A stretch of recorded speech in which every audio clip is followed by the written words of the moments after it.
Plane එක. මේ plane එක මෙහෙම බිම යනකොට හුලං එනවා මේ පැත්තට. ආයික ලොකු දෙයක් තියෙනවා මම ඔයාලට කියලා දෙන්නම්.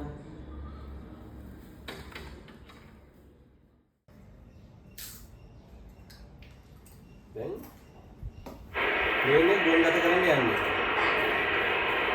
අනිනවා මේ බලන්න මේ තට්ට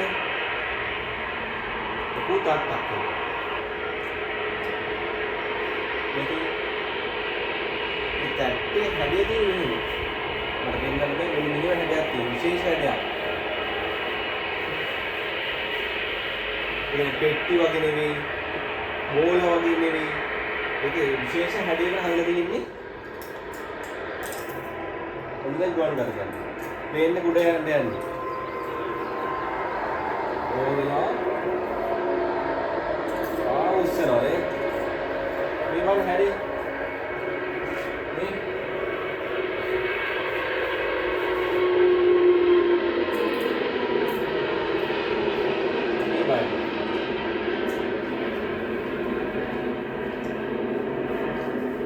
හරි දැන් අපි බලමු දැන් බර්නෝලි මූලධර්මයේ පාවිච්චි කරලා මේ ප්ලේන් එක ඉහළට එස් වෙන්නේ කොහොමද කියලා පෙන්වන්න හැටි.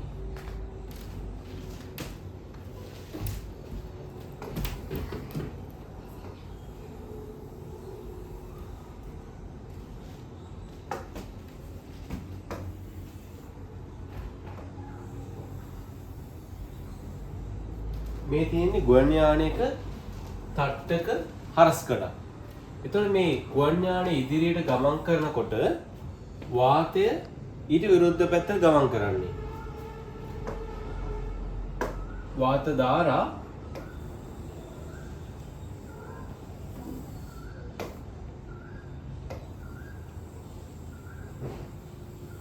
මේ විදිහට ගමන් කරනවා. මේ තට්ටේ විශේෂ හැඩයක් තියෙන්නේ. ඒ කියන්නේ වෘත්තාකාර ත්‍රිකෝණාකාර නෙවෙයි. ඒ විශේෂ හැඩය නිසා ඒ අනාකූල රේඛා මේ තට්ටට ඉහළින් ලං වෙනවා. ඒතර වේගය වැඩි. පහළ අනාකූල රේඛා මේ විදිහට ගමන් කරනවා. දැන් අපි ප්‍රවාහ බටයක් විදිහට සලකවුවොත් මේ ඉහළ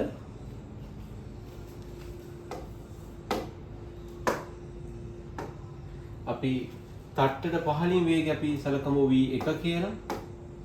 පීඩනය p1 මේකම තිරස් ප්‍රවාහය නිසා ප්‍රවේගය v1 පීඩනය p1 කියලා අපි සලකනවා. එතන මෙතනත් ප්‍රවේගය v1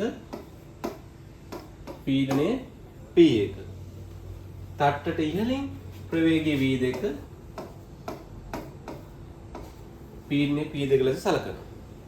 එතකොට මේ අනාකූල රේඛා ලං වෙලා තියෙන නිසා වේගය වැඩි. පහළ වේගය අඩුයි. අතර අනාකූල රේඛා අතර පරතරය වැඩි වෙනකොට වේගය අඩු වෙනවා. දැන් අපි දන්නා බර්නෝලි මූලධර්මයේ තිරස් ප්‍රවාහය සඳහා සමීකරණය වෙන්නේ p ධන භාගයක් ρ v වර්ගය සමානයි නියතයක්. භාගයක් ρ v වර්ගය කියන්නේ ඒකක පරිමාවක චාලක ශක්තිය. පීඩනය මේ දෙන්නගේ එකතුව නියතයක් වෙනවා. එහෙනම් මේ අනාකූල රේඛාවට අපි බර්නෝලි දැම්මොත් තිරස් ප්‍රවාහයක p1 භාගයක් ρ v1 වර්ගය සමානයි p2 ධන භාගයක් ρ v2 වර්ගය. ඝනත්වය සමානයි. તો අපි දන්නවා ප්‍රවේගී v2 වැඩි. මොකද අනාකූල රේඛා ලං වෙලා තියෙන්නේ. මම p2 මේ පැත්තට අරගෙන යනවා. මේ පදේ මේ පැත්තට ගමන් කරනවා. එහෙනම් අපිට ලියන්න පුළුවන් p1 ඍණ p2 සමානයි භාගයක් ρ. භාගයක් ρ පොදු නිසාම එළියට ගත්තොත් v2 වර්ගය ඍණ v1 වර්ගය.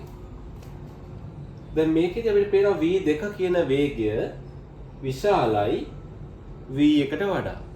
එහෙනම් මෙතන විශාලත්වයේ ධනාගයක්.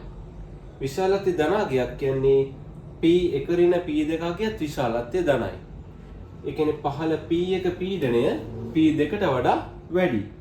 එම නිසා P1 පීඩනය P2ට වඩා විශාලයි.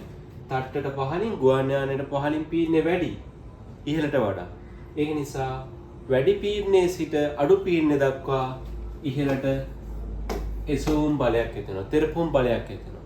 ඒකයි අර ගුවන් යානයේ දිරස් ගමන් කරලා ඉහළට එසෙන්නේ.